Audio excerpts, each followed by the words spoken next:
раздели их и приказал всем снимать штаны. И стояло две таких шеренги, и насиловали этих двух же девочек по очереди. Они начали истекать кровью, они. Вот. Потом он вынул, когда они потеряли сознание, вынул наган, подошел, выстрелил им в рот, застрелил этих двух девочек. Вот. А рядом был свинарник. Их девчонок этих бросили в свинарник. Вот.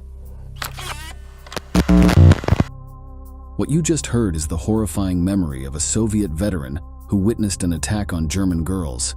During World War II, these kinds of aberrations against women became an everyday occurrence. Both sides committed abuses that included sexual slavery in nauseating rooms, mass shootings, and torture. Sadly, many of these acts were promoted by the authorities. That is why, in this new installment of Military History, we are going to tell you about the worst crimes suffered by the female population during the war. We anticipate that it will be a really hard installment and full of testimonies that will make your blood run cold, but that deserve to be told. If you were a woman in Europe in the 1940s, you were susceptible to sexual violence no matter which side you were on. That is why today we will learn stories told from both sides, with pain as a common point. The Third Reich was an empire of pain that sought to eliminate entire peoples from the face of the earth. Within the framework of torture and abuse, few groups were as affected as the women of the conquered nations. Although gender was not initially an important factor when it came to organizing the ghettos and detention centers, as the war progressed, female victims were exploited in especially cruel and aberrant ways. It all began in early October 1942 with the arrival of hundreds of female prisoners at the Majdanek concentration camp, located in the heart of Poland.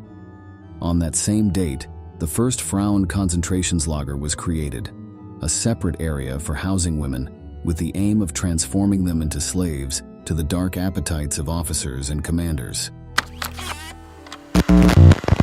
My back was bleeding, my knees were scraped from crawling on the gravel. And we got to an open place, an open field which was enclosed with barbed wire. There were sentries all around us in watchtowers. We were in Majdanek. Upon arrival at Majdanek, each of the women was subjected to the selection and distribution process established by the Nazi authorities. At this stage, it was decided whether it was worth keeping them alive to perform special jobs or roles, or whether instead they were to be executed like animals. First, their clothes and personal belongings were removed. Then, their information was entered into the system to assign them a number, which would then become their new identity.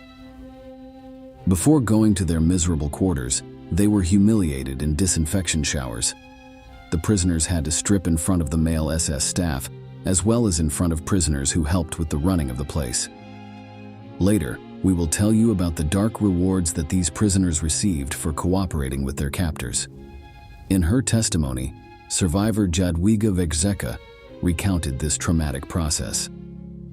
One of the first things that struck us was that it was absolutely necessary for us to strip in front of all the staff. They were all men, most of them German. Resisting was our first reaction. We did not want to take off our clothes, but if we did not, they beat us and shouted at us. Already wearing their assigned clothes, they were escorted to the filthy barracks that would be their new home. Although this first encounter with the savage SS men was terrifying and disgusting, the prisoners did not know that it was only the beginning of a series of abuses and hardships that they would suffer within the camps.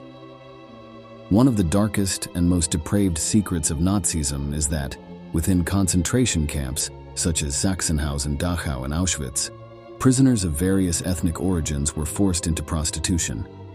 Within these establishments of terror, militarized brothels operated that had different objectives and rules, but in all cases shared the same brutality and dehumanization of their victims. The first and most famous of all the brothels established within concentration camps was opened in Mauthausen in late 1942. It was a space for SS officers and other German employees to vent their sexual desires while humiliating female prisoners. 10 girls were chosen to serve between 300 and 500 men each.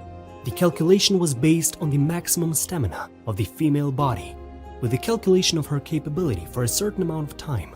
If the chosen girl failed to meet the plan, she was sent back to the camp. The place was so successful that within a few months, similar centers were opened throughout the German camp network. In general, the brothels were built as barracks surrounded by barbed wire and large walls that kept the place isolated from the rest of the camp population. Inside, there were small individual rooms that were occupied by between 10 and 30 young and, within the possibilities offered by the context, healthy women. There they were controlled by a female supervisor who was called Aufseherin, and if you think that because she was a woman, she had an ounce of compassion for her fellow men, you are wrong. These guards were usually the most bloodthirsty and violent in the entire system of the Third Reich. The brothels operated only in the afternoon and were especially aimed at visits from SS officers. The main argument had to do with a sexual delirium on the part of Heinrich Himmler, who feared that the lack of relationships could generate contagious cases of homosexuality among the troops of the Third Reich. On the other hand, he believed that those subjects who already had homosexual tendencies could be corrected by being forced to be with a woman, a sort of conversion method. That is why ensuring a constant supply of slave prostitutes became a state policy. Some prisoners were rewarded with visits if they collaborated with special jobs or provided inside information to the authorities, but only if they were not of Jewish origin. The latter were strictly prohibited from any kind of recreational activity, and that included visits to Nazi brothels. SS soldiers had to write down their name in one of the free times that were on the place's calendar. Then, the officer chose from the photos of the available girls until he found the one that fulfilled his perverse fantasies. Finally, he paid 2 marks for a 15-minute meeting. The payment was to make the systematic violations that occurred there look like an exchange of money or a simple labor relationship between parties.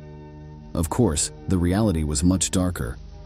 Women could not refuse any of the encounters or ask for breaks. The situation of women, when compared with their conditions in times of peace, was horrific. Every day, each woman had to satisfy 8 men, each of whom was granted 15 minutes. Privacy was out of the question. All the rooms were provided with holes through which garrison soldiers had to monitor the entire process. Talking during the act was strictly forbidden.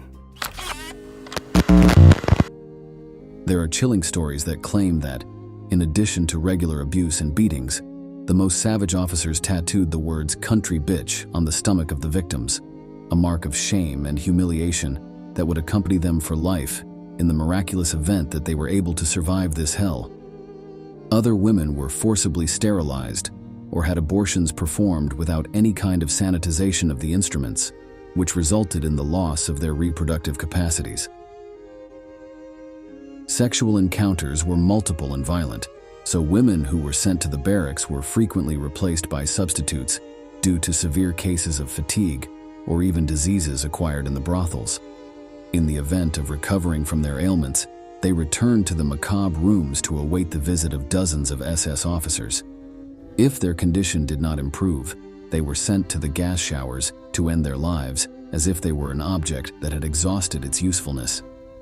While the Third Reich prided itself on protecting the morals and combating the savage behavior of other, supposedly inferior peoples, it simultaneously controlled a series of brothels where thousands of women were kept enslaved. Worse still, completely ignoring its racist and segregationist theories, women from communities considered inferior, such as the Balkans, the Gypsies, and even the Jews, were victims of the SS officers.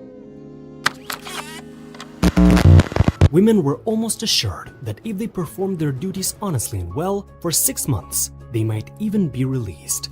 Of course, few people believed these empty promises, but there was always hope, so the women agreed to all conditions.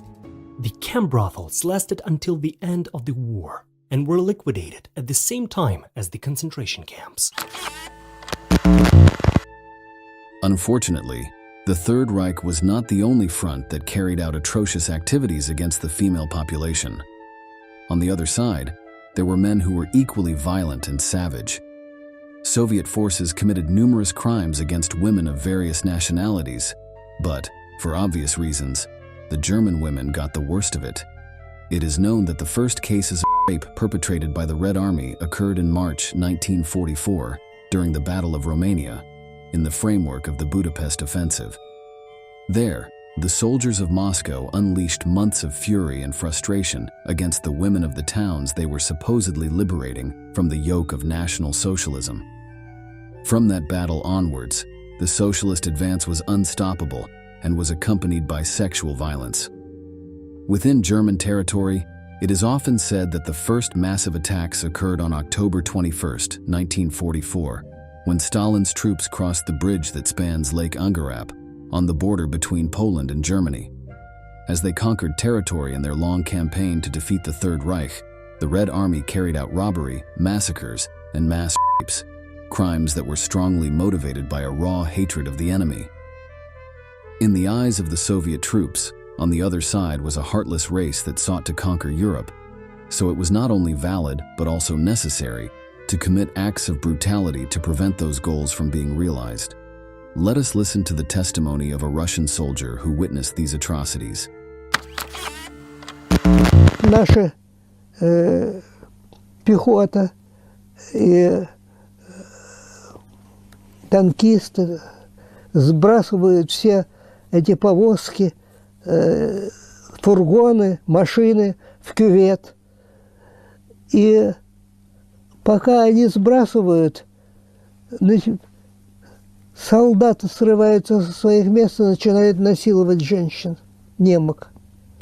И вот мой взвод собственный, все мои солдаты бросаются и насилуют немок.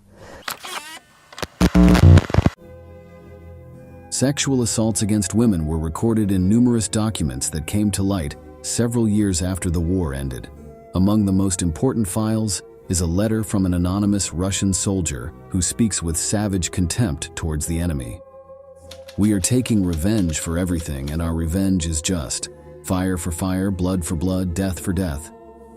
With this mindset, it becomes clearer how they were able to commit atrocities that go against all legislation on practices permitted in times of war. Although many experts directly relate the barbaric sexual conduct of the Red Army to this fierce hatred against the Germans, there are several factors that were at play when committing these crimes. Firstly, abusing the women of the enemy is a war tradition in many villages in the region. These attacks were seen as a disgusting way of establishing dominance over other peoples, humiliating the wives and mothers of their warriors. Another key factor that led to the large number of abuses carried out by the Soviets was their pathological consumption of alcohol during the war to withstand the cold and hardships of World War II. Many of the troops were on the front lines completely drunk, with their senses dulled to be able to withstand the brutality. The problem is that this sedative liquid also encouraged violence against the prisoners. One thing that the Third Reich and the Soviet Union have in common is that both strongly disapproved of prostitution, promoting laws that persecuted prostitutes in the big cities. However, while Nazism established huge militarized brothels exclusively for its soldiers, Stalin's men did not have such infamous services. In the absence of contact with women, Soviet soldiers resorted to savagery and systematic attacks on remote communities. Generally, the most violent reports came from small rural villages whose inhabitants did not have the means to defend themselves or report what had happened. Only over the years have these cases come to light as part of movements seeking to expose the abuses committed, but little discussed during World War II. But nothing is more shocking than hearing these stories from the mouths of those who lived through them. This Russian veteran recalls seeing an entire platoon attack 2 young German women. Майор Андрианов построил всех своих штабных работников, шоферов в 2 шеренги, приказал раздеть поймали этих девочек, раздели их и приказал всем снимать штаны. As Allied troops entered German territory during the final months of the conflict, was no longer an isolated affair, reserved for small towns. During 1945, sexual assaults by Allied forces, particularly by Soviets and Americans, increased exponentially. While there are no concrete numbers due to the nature of these crimes and the difficulty in reporting them, it is estimated that at least 100,000 women were raped in Berlin, causing an unprecedented increase in abortions and births in German hospitals. Like a wild epidemic, this wave of sexual violence caused the deaths of at least 10,000 victims, although the number expands if we consider deaths from disease, injury, and suicide. Some historians claim that throughout Germany, 240,000 deaths occurred directly or indirectly related to Allied aggression. The hardest part is that German women in the major cities of the Reich were not only victims of the soldiers occupying the territory, but their rapists were now the law. Imagine finding yourself in that terrifying position. The person who has just abused you is also the ruler of your community, dictating the new law that will govern from that moment on. This is why it is known that many young women were raped up to 50 times by different perpetrators, which makes the capture of Nazi Germany one of the largest epidemics of sexual violence in modern history. According to historian Antony Beevor, whose books were banned in Russia in 2015, there are documents that prove that the Soviet authorities were aware of what was happening to their troops. They were well aware that there were depraved elements wreaking havoc among the female population of the liberated villages, but they chose to treat that problem with caution in order to focus on the more epic and glorious aspect of the so-called patriotic war. На дороге стоят генералы, наблюдают это, полковники, временные, дальше ехать нельзя, была загромождена дорога. Вышли. И телефонистки мои все смеются. Реакция, они матерщиницы все были. There are records of at least 4,148 Red Army officers who were punished for some kind of sexual misconduct, which could refer to anything from a forced kiss to the rape of dozens of women. One of the clearest stories about the political circle's knowledge of these attacks involves the historic leader Iosif Stalin. In late 1944, the Yugoslav partisan Milovan Djilas contacted the main reference of the Soviet Union to report mass rapes in his country. Faced with the situation, the response he received was that a soldier who crossed thousands of kilometers between blood and fire had the right to have fun with the women he found on his way. The problem is that the idea of fun that many officers had was pure savagery and dehumanization. Usually, when we talk about looting, massacres, rape, the accounts of the Second World War focus on the activities of the Allied front that took revenge on the Third Reich in the form of attacks on civilians. However, the Nazis also took it upon themselves to spread their brutality beyond the limits of the concentration camps, especially against female soldiers operating in the ranks of the Red Army. A mixture of racial hatred, military strategy, and misogyny. Before continuing with the torments suffered by female troops, it is important to highlight the substantial differences that existed between Soviet and German troops. Within the doctrine of the Third Reich, women had no place as soldiers. Their work was limited to guard duties, surveillance, and bureaucratic roles. In contrast, for the force commanded by Stalin, women could occupy all kinds of military positions, whether as mechanics, snipers, tankers, and so on. That is why nearly 1 million Russian women actively participated in combat. Taking this into account, it is clear that the reaction of the German officers to this was first one of surprise, and then of profound contempt. In the lens of an enemy that could barely comprehend women in uniform, the Russian women soldiers were probably the most vulnerable of POWs, ordered to be shot dead upon capture. When the Third Reich invaded Russia on June 22, 1941, it managed to occupy large areas of territory in a very short time. This was reflected in an impressive number of prisoners, many of whom were female soldiers. It was a phenomenon that had not been encountered in Norway, France, and Poland. Hitler's officers were disgusted by these Soviet female soldiers who behaved as if they were their equal.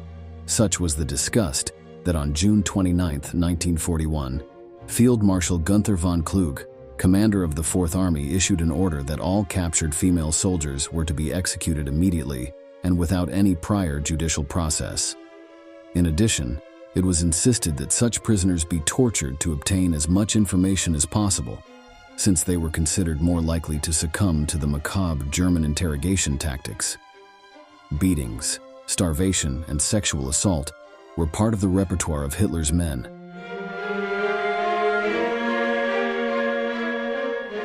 While that order was illegal and rescinded by higher authorities, there is plenty of documentation to suggest that various commanders and soldiers carried out summary executions of Soviet female soldiers caught in that period of the war.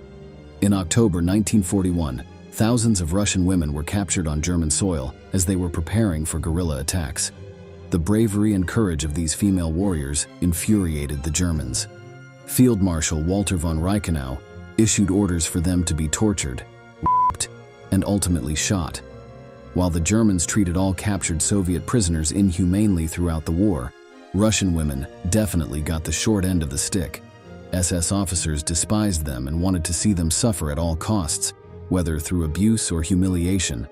Even those who were not executed immediately were sent to concentration camps, with explicit orders to be placed in the infamous brothels we talked about at the beginning of the video. Once again, sexual violence was used as a method to subjugate the enemy and humiliate these young and fierce soldiers in Stalin's service. The cruel methods used by the Reich became known among the ranks of the Red Army. So, faced with the possibility of falling into enemy hands, many female warriors in Moscow chose to commit suicide rather than face a long and painful torment. Thus, we come to the end of an issue marked by the hardships and pain suffered by women during the global conflict. If you find this content interesting and you want to continue learning the most impressive details of the war past, we invite you to subscribe and activate the notifications of our channel. That way you can stay up to date with all our material. Without further ado, we say goodbye until the next issue of Military History. Thank you for joining us.